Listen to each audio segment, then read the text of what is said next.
Find the pain of the business, give them the solution, and then you can upsell the other features once they get comfortable with the one feature.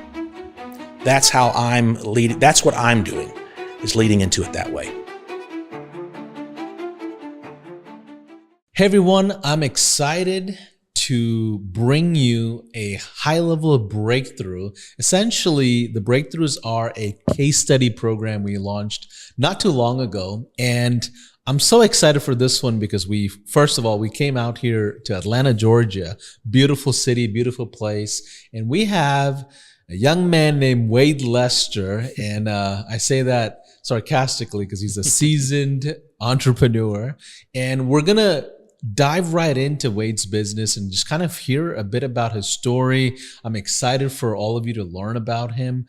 Wade, first of all, thanks for saying yes to us. Well, thanks for flying to Atlanta and doing all this and come see me. This is awesome. This is my first time doing this. I love it.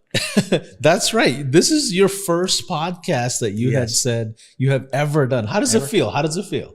It feels great. A little nervous, but it's also honored you guys came down and do this. I love it. Wade, it's an honor that you said yes. I know you've been part of our community for many years. I've seen your name in our Facebook groups, our Go Collab groups, if I'm not mistaken, and boards, and you've been to a lot of our in-person events as well. So thank you for all that you do in our community. Yes, thank you. We love HighLevel. It's been great. Wade, help us understand who Wade Lester is. Okay. Well, Wade Lester lives here in Atlanta, Georgia. 51 years old. I've been an entrepreneur since I was 21 or 22, roughly been years and years ago. Grew up here in Marietta. My mom raised me here in Marietta, and later on in life, I moved to my dad's house in Fayette County, Georgia, and went to high school in Fayette County. Out of high school, I tried college for a little bit and just was really ready to get my career path going. So me and my best friend, we went to work for a lawn sprinkler company, and I think we worked there 2 weeks, and we were like, we can do this. So that was your first business, right? That was my first irrigation business. Yeah. So tell us about that. Yeah. So we just started. We're like, we can do this on our own. And I remember me and my best friend Brian sitting down one evening with a big whiteboard and like, we're excited, right? Just ready to go be in business for ourselves. And we started mapping out what we were going to do. And just like with anytime you start anything, you got to have customers. And I'm thinking we just I believe we started putting out flyers and did all that stuff. We were young and started getting our first customers, and we ended up growing that business over 17 years, actually. I went through, my best friend Brian, at that time we did split up, and then I had another business partner, Eric, who we were in business the longest. That business grew. We learned a lot. We went to over 20 employees. Wow. Yeah. So when you say irrigation, so what does that mean? I mean, I'm Texan, but I'm not as handy as most people. Lawn sprinkler systems So you install these, maintain them? Yes. Okay. We started just installing them, just backbreaking labor. And, as technology evolved in that space, it went from shovels to equipment to then more, we went from what took 10 men could now do it in 2 men, So we grew that business anywhere from residential to commercial, large commercial projects and service and everything. So we grew a pretty good sized business over 17 years. What made you want to start a business in general? Were you always an entrepreneurial minded person in school, or? No, I just felt like school, I was bored in school, and just ready to get going. And I think for me, it's the challenge. Yeah. It's the challenge. Just having a new challenge every day. And when you're an entrepreneur and a business owner, that is every day. and it's something you just get used to. And at that point, I had a business partner, which was great, because when you have a business partner, there's good and bad. But I love having a business partner because you've always had somebody, it's like your best friend that you can pass ideas off of and get that confidence level and make decisions together. So yeah, it was a great, that was my school. That was my school. My first business in my first 17 years, that was my education. So from the irrigation business, you and your business partner kind of parted ways. And then what happened? Like, did you start a second business? What was the transition there? So we grew the business to where we leveraged out, as any business, you want to leverage out because you can't do it all. And not going to business school or learning into this stuff, like I said, trial and error, you learn by failure. And we learned that we could not do it all, so we ended up hiring, right? And the more we delegate, the more we hire, and the more it freed up our time. And so we started doing other things as we were doing that, and we got a little bit too diversified. We started building homes. We built some spec homes, and we started flipping homes, stuff like that. So we were doing a little bit of that. And then when my partner and I split up, we had also started a pool company. And so his passion, Eric, my good friend Eric, he started Innovative Pool and Spa, was the spa business, pool business, and Innovative Irrigation was our irrigation business. And he just had the passion of creativity and building. And I was more the numbers and the business guy. And so we split up, and he took that business, still owns it today. And I ended up selling Innovative Irrigation to a good friend of mine that I still help today. Yeah. But I transitioned to being a real estate agent because my whole family's in real estate. So it's in my blood. Gotcha. So I transitioned over 20 years ago to getting in real estate. And that was a very hard transition for me because I came out of the construction industry. So from working outside to coming indoors and being a little bit more polished was a big change for me. In my irrigation business, what I learned was we really never advertised after we got the branding, right? It was all reactive business. Word of mouth. Then when I kind of got into real estate, it was, why isn't my phone ringing? I actually have to start over. It was a complete start over. So got into real estate now. And what year is this happening at this point? I don't even remember the year. It's been about 20 years ago. So late 90s. Yeah, late 90s. Well, it's probably, I would say, probably 2000, maybe 2013. Okay. Yeah, 14 maybe, in that area. I can't remember when I actually got licensed versus when I was doing, like flipping and stuff. But anyway, that was a whole new experience, being an agent and learning all that stuff. And, I had to learn about marketing. Yeah. And I was going to ask you, how did you start building a business from a laptop versus being outside with the irrigation stuff? So the real estate was the bridge where you had to learn marketing. Yes. And, had to learn, it's just grit. Like you just have to do what you have to do and be social and get customers, whatever you have to do to get customers. And, but when I started real estate, I want to emphasize this, is that I was still running the irrigation business. I hadn't sold it yet. I had pivoted and I was doing both. Wow. So I am working transactions and I am running out in the field, checking on the crew, or I had a manager, but I'm doing everything. I mean, I'm just moving on the phone. And as just like, you could think, I burned out. Yeah. And you can't just do that many, those two things. And so ended up selling the business and getting into real estate full time, and love the real estate world. Been doing it a long time. I went straight to my first year as a top producer in our office. So, yeah, it's been a fun journey. What I would love for you to kind of share is your discovery of HighLevel. How did you find HighLevel? Was that when you were still a real estate agent, or was that when you started doing like marketing activities as an agent? How did you find HighLevel?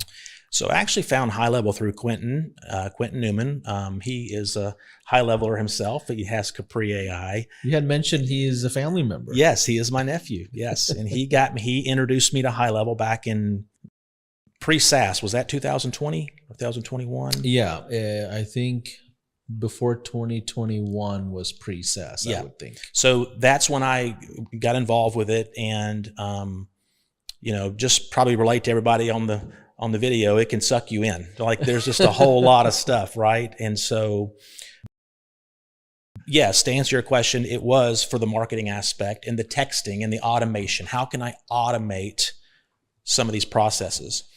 And with me and my brain, like to fix things and automate things. That's where a lot of us high levels are jumping right into the automations and stuff like that. So that's how I was introduced. Quentin introduced me to it, and it took and this probably relates to a lot of people too. It took me over a year to finally figure out what am I going to do with this. I was using it as a tool.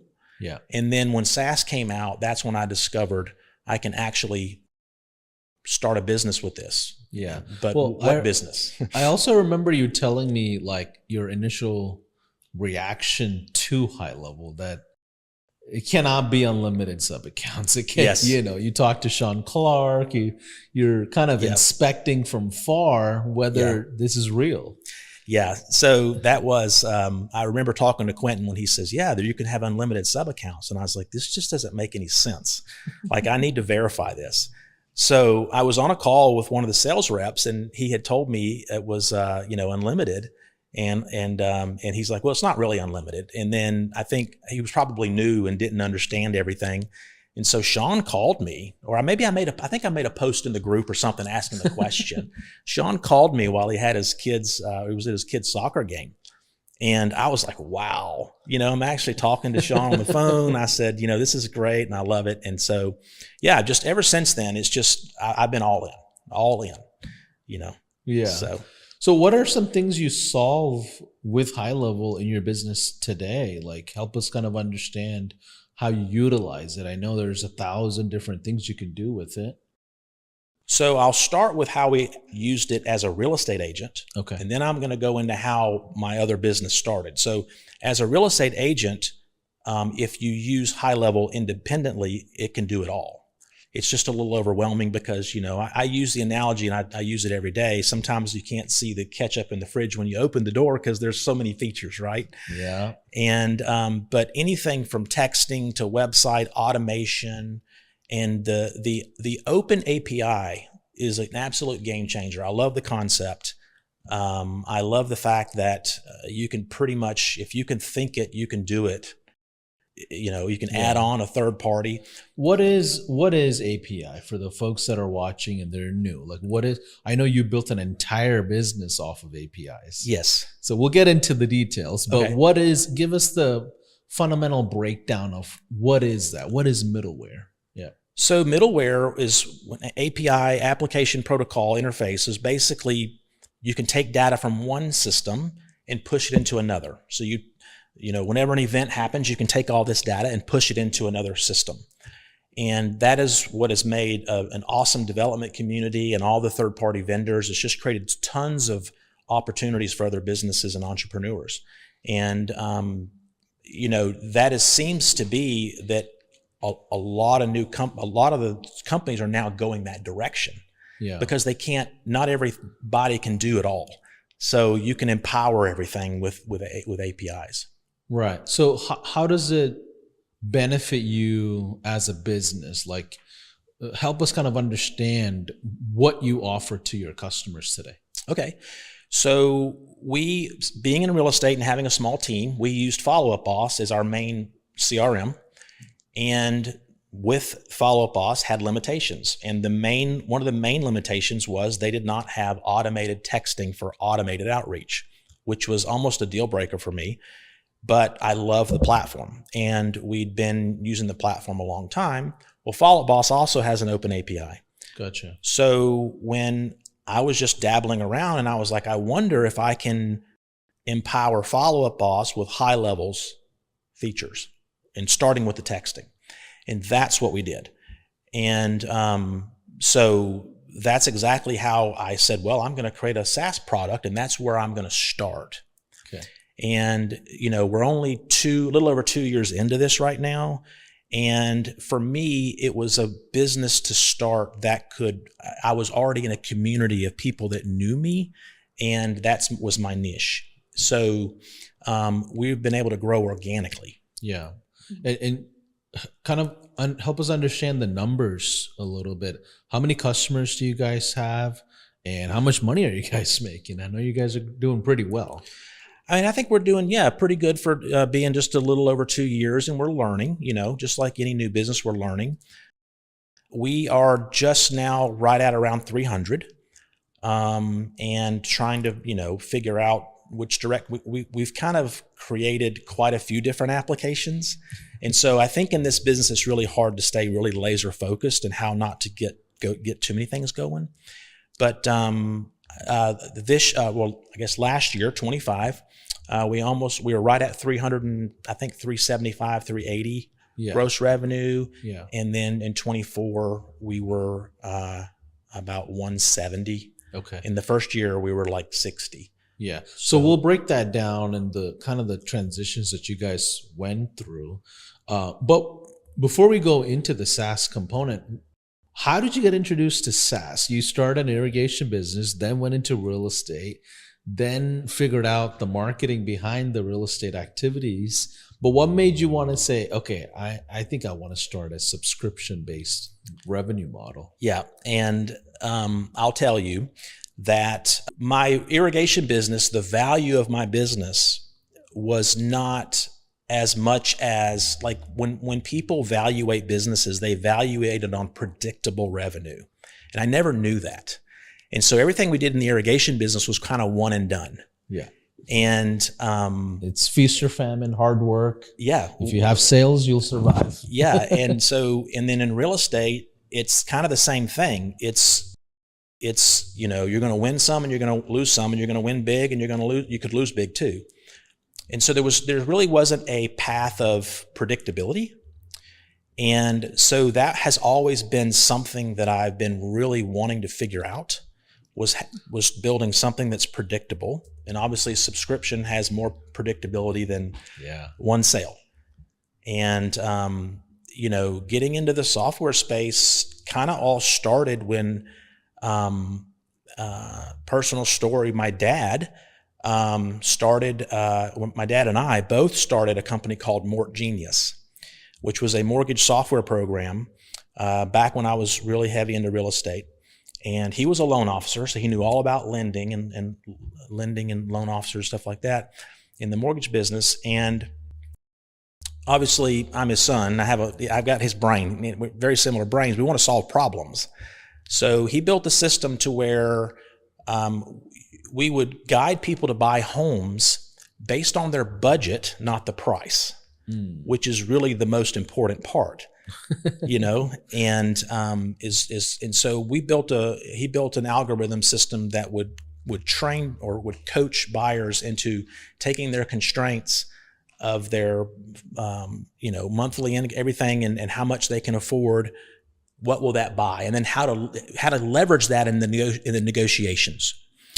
And I remember having our first big real estate event. We'd finally got ready to launch, and we weren't ready. But this was back in the day, I don't remember what year it was, but we were printing discs. I was up all night printing discs and putting them in the little plastic thing and handing them out. And this is for a software company. This was, we were trying to launch MortGenius. And I remember you know how it is, you just kind of go.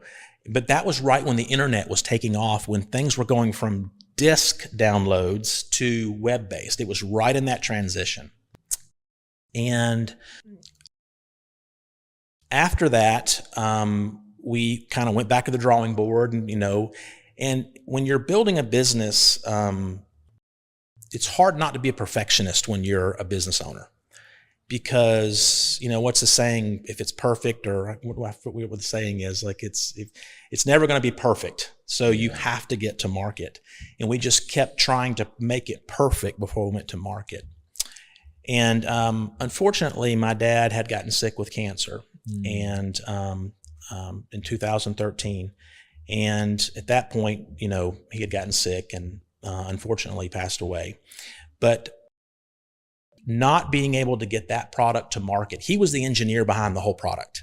I really knew nothing about how to unscramble and actually finish it, right? So that's always been left with me with, I want to finish, even if it's not the same product. We had a vision, we wanted a software company. And so that has really inspired me to really start a software company, but I'm not a software guy. And HighLevel has really made that possible for me. So that's kind of what drove me to try to start this business.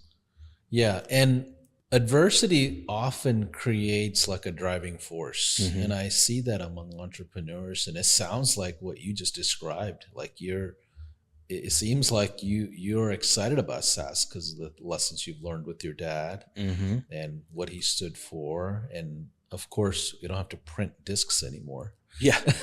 Yes. Right. It changes so fast. Technology changes so fast. Yeah. So let's go to how you launched your software company. Essentially, it's white label, and you guys did what are the numbers you guys did the first year? Let's break down year one. So LeadEngage.com is our software company, or our SaaS, I would say. Basically, I wanted to empower Follow Up Boss with this middleware, and so we just kind of started building it with, this is when no-code tools came out, where a normal guy like me can actually try to make two things work together in a visual format. And so that's kind of how we started creating to see if it would actually work. And I'm still full-time in real estate, so I'm doing this at night. Yeah. Right? Doing this at night, working my full-time job, coming home and playing with this. And then just like probably everybody entrepreneurs start, it's doing the same thing. And got it to work and was like, wow, now just like with any product or service, you don't do anything without customers. So now how do we get the customers? Luckily, since I'm in the community with Follow Up Boss and stuff like that, and that was like, that needs to be my go-to. Gotcha. And so we just reached out to a few people and got few customers. Hey, would you try this? It's free. Let us know what you think. Will this work? And you charge them? Not the first people, I didn't. Okay. No, I mean, people love to try things out. Yeah. And I wanted to, before I charged people, I wanted to validate that it worked. Yeah. It's almost like a beta group. A beta group. Yeah. And our first year we did about 60,000 in revenue, and I had set a goal. My goal was to make sure that I cover overhead. And at that time, I only had my Angela, who's my assistant. I wanted to make sure that I covered her salary. And I literally told her that. I said, first goal number one, let's make sure we cover overhead and your salary, because that takes the burden off of me when real estate is up and down, up and down, up and down. So that's pretty much what we did the first year. And the first year we were still running on no code, which, I didn't calculate the cost of running the executions on a no-code application until you start scaling. And that's when we really had to pivot. Yeah. So help us understand the pros and cons of no-code versus code. And, there's a lot of stuff happening with AI now, a lot of vibe coding happening, right? Yes. So can we talk about how you started in that kind of lens, but eventually you ended up hiring your own software developer and engineer. Now you have some full-time people that are working with you. Like help us kind of navigate through that. So with the no code, it's kind of like the workflow builder inside of HighLevel. And you can actually just when this does this, do this. It's visual. So for the normal everyday guy like me, you can just put 2 and 2 together and draw it out visually. And you have that comfort of knowing that you can see what's happening. And those companies are great, like Make.com, Zapier, all of them, that do that. And now HighLevel does all that as well. It doesn't scale well when you are running, millions of executions in, minutes or whatever. So as we started processing data from Follow-Up Boss to HighLevel, because it's through the API, then you have limitations. HighLevel will only receive so many executions per minute. They call the API limits. And typically the system that's sending the data has no restriction. They dump the data as fast as possible. The receiving end puts limits on it. So that becomes a balancing act of engineering that I had no idea, no clue. And so as we started scaling, I had no clue that I was going to have to hire a developer and actually engineer how to, because we hit a point to where everything was failing. Yeah. See, so how did you manage that? Because year one, you already have a bunch of customers in the app. Then you had to restructure the back end. Yes. You probably lost a few nights of sleep. I did. And a lot of apologies. And the fear, I tell you what, the fear of being a small business, and luckily I'm in the community, but the fear of upsetting a customer, and sometimes you have to, it's part of it. You have to expect it. But we had a big scare. I had a really big scare. This was probably one of the scariest moments in this business. Well, I had hired a developer out of college, and he was really good, but still learning. And we had set up our cloud project to take the code from a no code to code, which, to answer your question, there's a big difference. You're looking at visual versus a bunch of numbers and letters, and you don't know what's what. Only a developer does, right? So when we had transitioned, the customer doesn't know, right? We're just transitioning. They don't know what we're doing on the back end. But we hit some failures, and we had to call the customers and say, I'm sorry, your messages didn't get delivered, or, explain to them. We had, when I set up the Google Cloud, which I'm not a developer and I don't know all this stuff, but I'm learning, we did something wrong. And our account got hacked by a crypto miner somehow, don't know how it happened, something we had set up wrong, some security thing, whatever. Well, Google shut me down, like just lights out. Wow. And at this point, we probably had 150 customers that were relying on the platform. And these are real estate people. Yeah. And it was lights out. It was like apps off, contact support. And, wow. And if you're not a big player with Google, you're not just getting somebody on the phone. So I had to pay $5,000 to get somebody on the phone to get up-level support. And they went through it. They were very helpful. Long story short, there was something wrong. They fixed it, and there was a bad actor that had hacked the account. Wow. And anyway, long story short, we were down 4 days, maybe 5 days. At this point, we didn't know when we were coming back online. So yes, was not sleeping, was up at night. I had Quentin's team with DAS. I had my developer. We're all like, what do we do? And we actually, believe it or not, started rebuilding it from scratch. Because you don't have a determined time of when you're going to come back up. We didn't know what to do. Wow. So, and it's, this is a learning experience, right? Right. The backups and having a plan for all this is things you don't think about. Status updates and help docs you think of. Holy cow. So, and so I sent an apologetic email to my customers. And I remember getting the responses like, nobody was upset. They actually were like, some were, but a lot of them were understanding and knew me and knew what I was doing and knew that I was new and knew that I'm active in the community and working my tail off. And they were understanding. We were like a day and a half into rebuilding the app, and it came back online. Wow. So that was probably a moment for me that was like, okay, probably need to back up and, structure this a little bit more. So, Yeah. So there are risks to the middleware Yes. play because you're dependent on others. Mm-hmm. At the same time, how did you thrive pretty well in year 2? Like, it seems like you guys doubled the business in year 2. Mm-hmm. Yeah, I think just word of mouth. I mean, I would say for anybody getting in the space, like you have to pick your niche and pick, where you have the most presence. And being in real estate, I'm like, how can I leverage this? And being in the community, being active in the community, picking a community to be active in, and just kind of branding, going from there. I'm not a marketer, never been a marketer, don't even know how to market. So this is your first podcast. So yeah, that first tells podcast. Me, Yeah, that tells me marketing is not the first thing.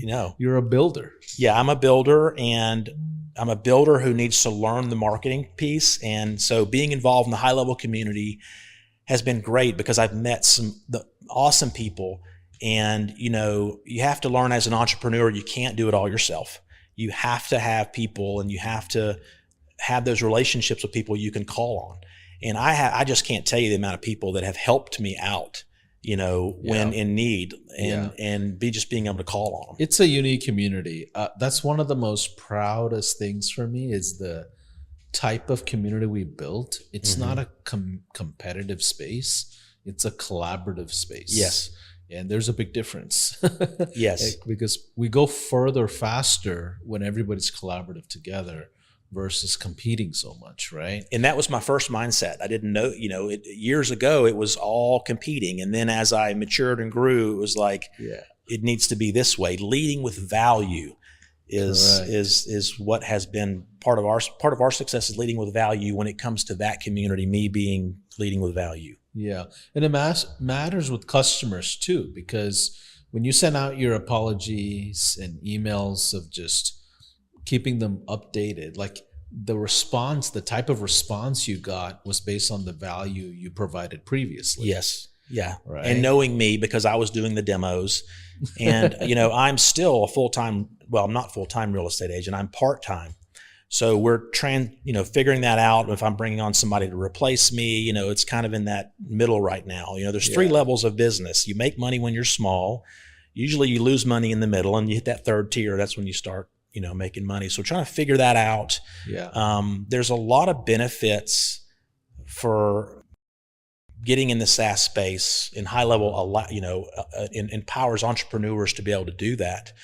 And one of the big reasons for me, I didn't cover it earlier, was I've recently gotten engaged, and in Eileen, my fiance, lives in Suwanee, and I live in Peachtree City area. So we're over an hour apart.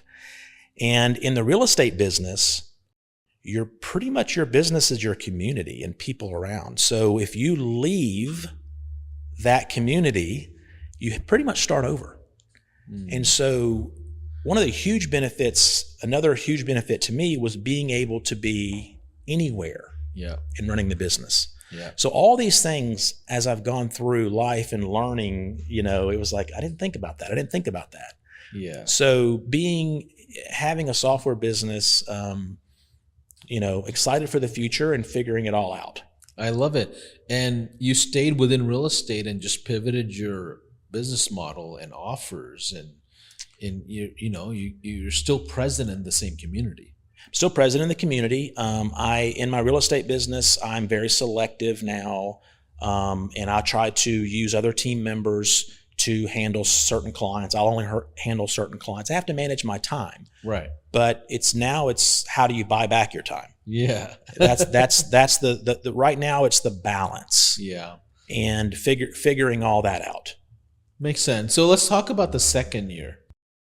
How much money did you guys make the second year? And I think you said you were 150 clients the first year, around 60 something grand. No. That was the second year. Yeah. Okay. That was the second year. The first year was only like a half a year. Got it. So then the third year, what happened in the third year?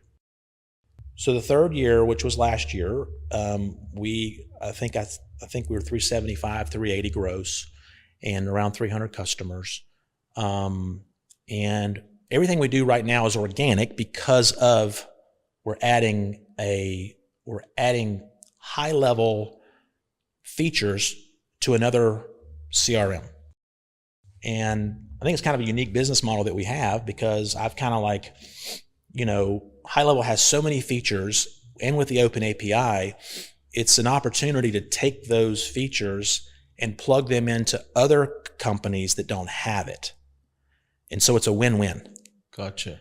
And that is kind of where we have found our spot. Now, since we have a white label and we do sell to real estate agents, that's our thing, a lot of customers already had HighLevel. And so what we found was that they were like, wait a minute, you're just white labeling HighLevel. We already have HighLevel. How can we get our HighLevel connected to Follow Up Boss?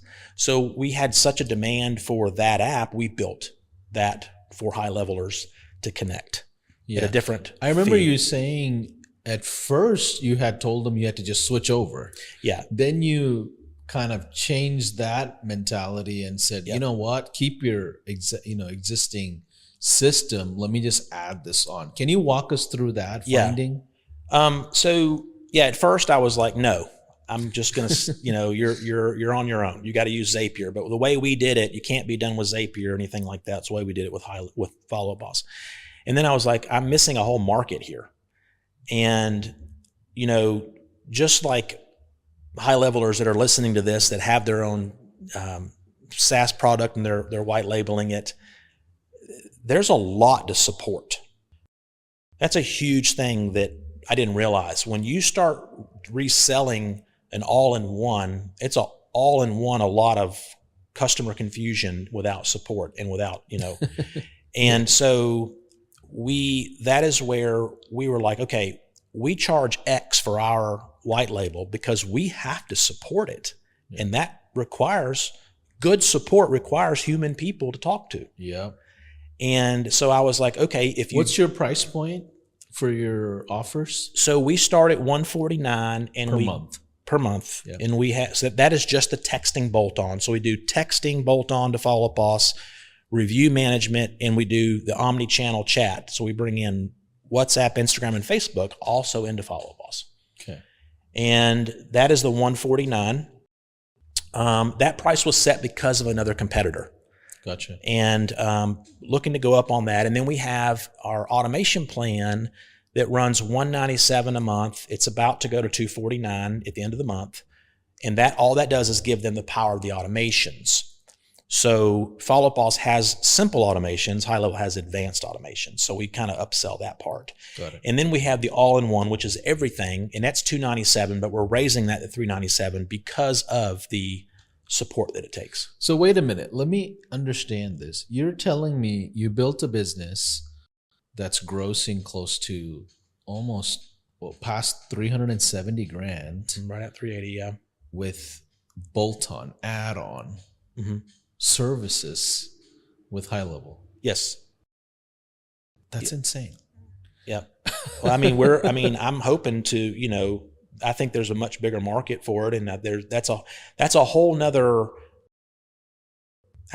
path. Is any other entrepreneurs listening that want to get into business is like, there's a big path for empowering other platforms with HighLevel's features and combining the two. Yeah. And a lot of people don't understand the power of these APIs and the integrations in general, right? And you're not a techie person, like you're not a software developer. You're a builder. You're creatively able to troubleshoot. Yeah, I am able to get it so far and have the vision, but not really understand all of it. That's impressive. So what are other pivots or struggles you guys went through last year then? What are some challenges that you guys went through last year? Or how did you go from year 2 to year 3, and 4? What do you think skyrocketed you guys? I think just branding. Like I said, we don't run any ads. I would say the biggest struggle would be customer confusion, giving them too many things at one time, trying to sell features And what I found was, after interviewing and losing customers to a competitor, was like, we have two competitors in this space. They offer one thing, that's automated texting. So to the real estate agent, who is our end user right now, I've had them tell me, I just want simple. I don't care about the bang for my buck. I just want simple. And I was like, wow. In my head, I was like, well, the more I can give them for the best price, how my brain works, that's the best deal. But that's not how everybody's brain works. And so one of our struggles has been trying to force too many features, feeling like they're getting more value. Now, a lot of people love that, but not everybody loves it, right? Or understands it. So one of our struggles has been, when you have so many features, they have to understand how to use it. If they don't understand how to use it, they'll churn because they just get confused and frustrated versus having one thing. So we have been simplifying and trying to, when you run a SaaS business, it's really hard to be profitable if you overhire on a low ticket subscription, right? Yeah. So you have thin margins. You have thin margins, and you want to provide, like I'm all about customer service. And as you grow, Wade cannot be on every single call. And they ask for me, and it's like, okay, at this point we have to, put other things in place. And we started, I will tell you that we started not doing one-on-one onboarding and making them go through the process on their own. Bad mistake.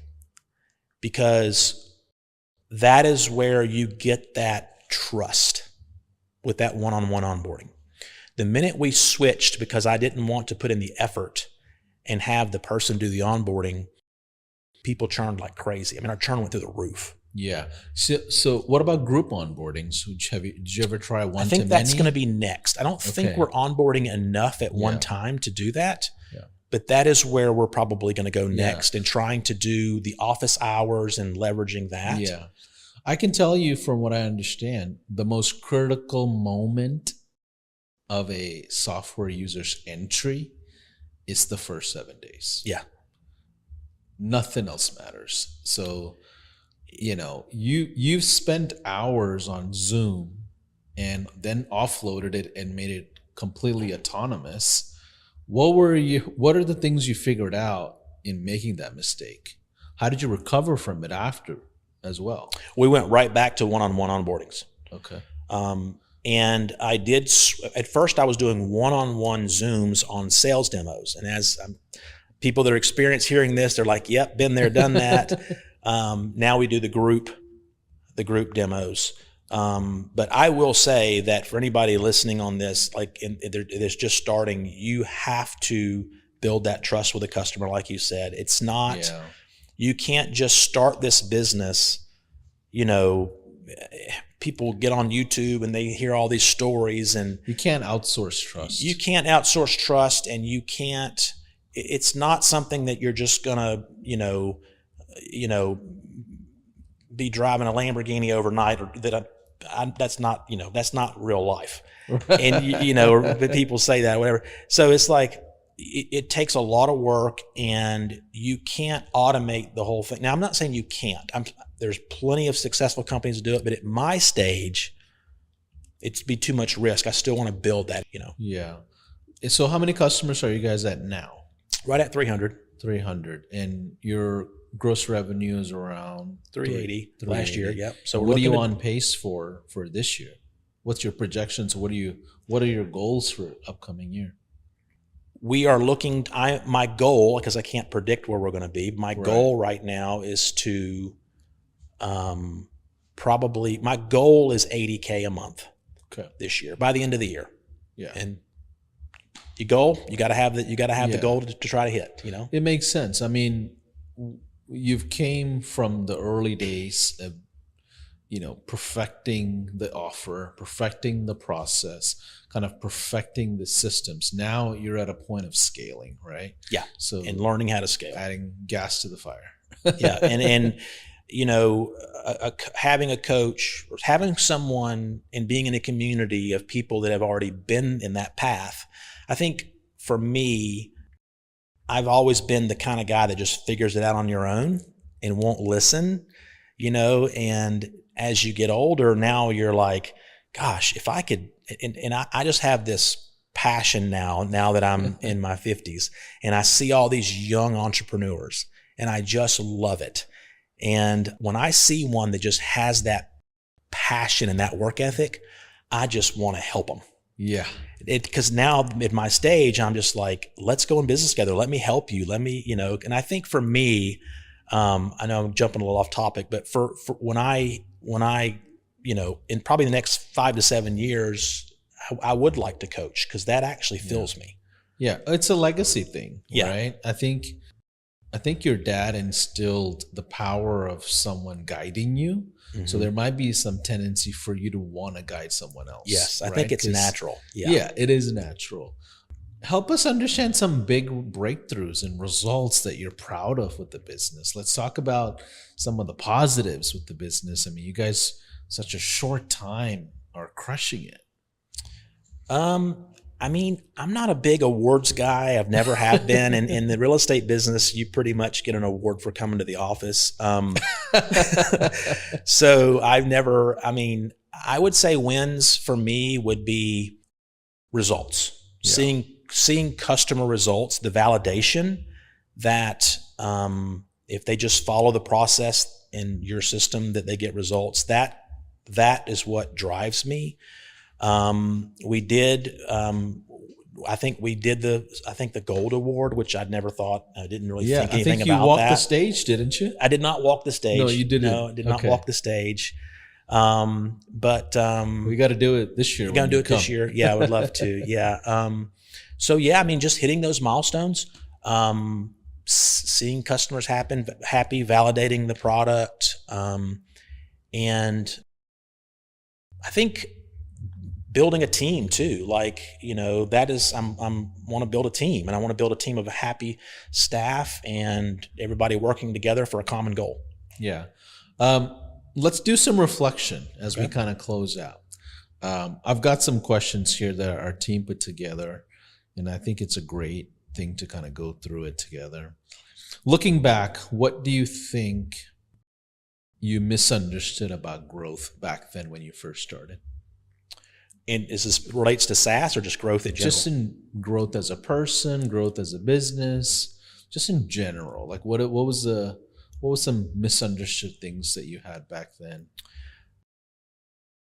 Knowing that I don't know it all myself and not figuring it out on my own, and to always hang around people that have been there and learn from them, I would say was something that I didn't embrace at an early age. Yeah, I love it. I'm pretty sure you come across new high levelers, and you're like, oh man, by the type of questions they ask, I know where they are in their journey. Do you ever feel that way? Yes. And I was more active in the follow-up, the Facebook community. And, when you're on social media and you do see those questions pop up, you have the answer. And I was doing that a lot, because you were like, I know the answer. I can help you. I've been there, So yeah, definitely. Yeah. Definitely. Can you speak to those people in general? If you want to look at the camera, can you talk to the person that just, walked away from their 9-to-5 and they just found HighLevel and they're trying to figure out, do I offer one thing? Do I provide this big mammoth of a thing? Like, where do I even start? Yeah. Can you speak to those people that are starting out in digital marketing? Absolutely. So HighLevel offers an unlimited amount of things that you can do. And it's a sea of opportunity, and you just have to figure it out and pick one thing and start with that one thing. There's so much opportunity. You already have a network of community people that find something that you're interested in and use the HighLevel tools and SaaS products they have and go start your business. And I think just whatever you put your passion into and start it, there is a market out there for every product, and you are solving a problem for small businesses. there's a lot of problems to be solved in small businesses.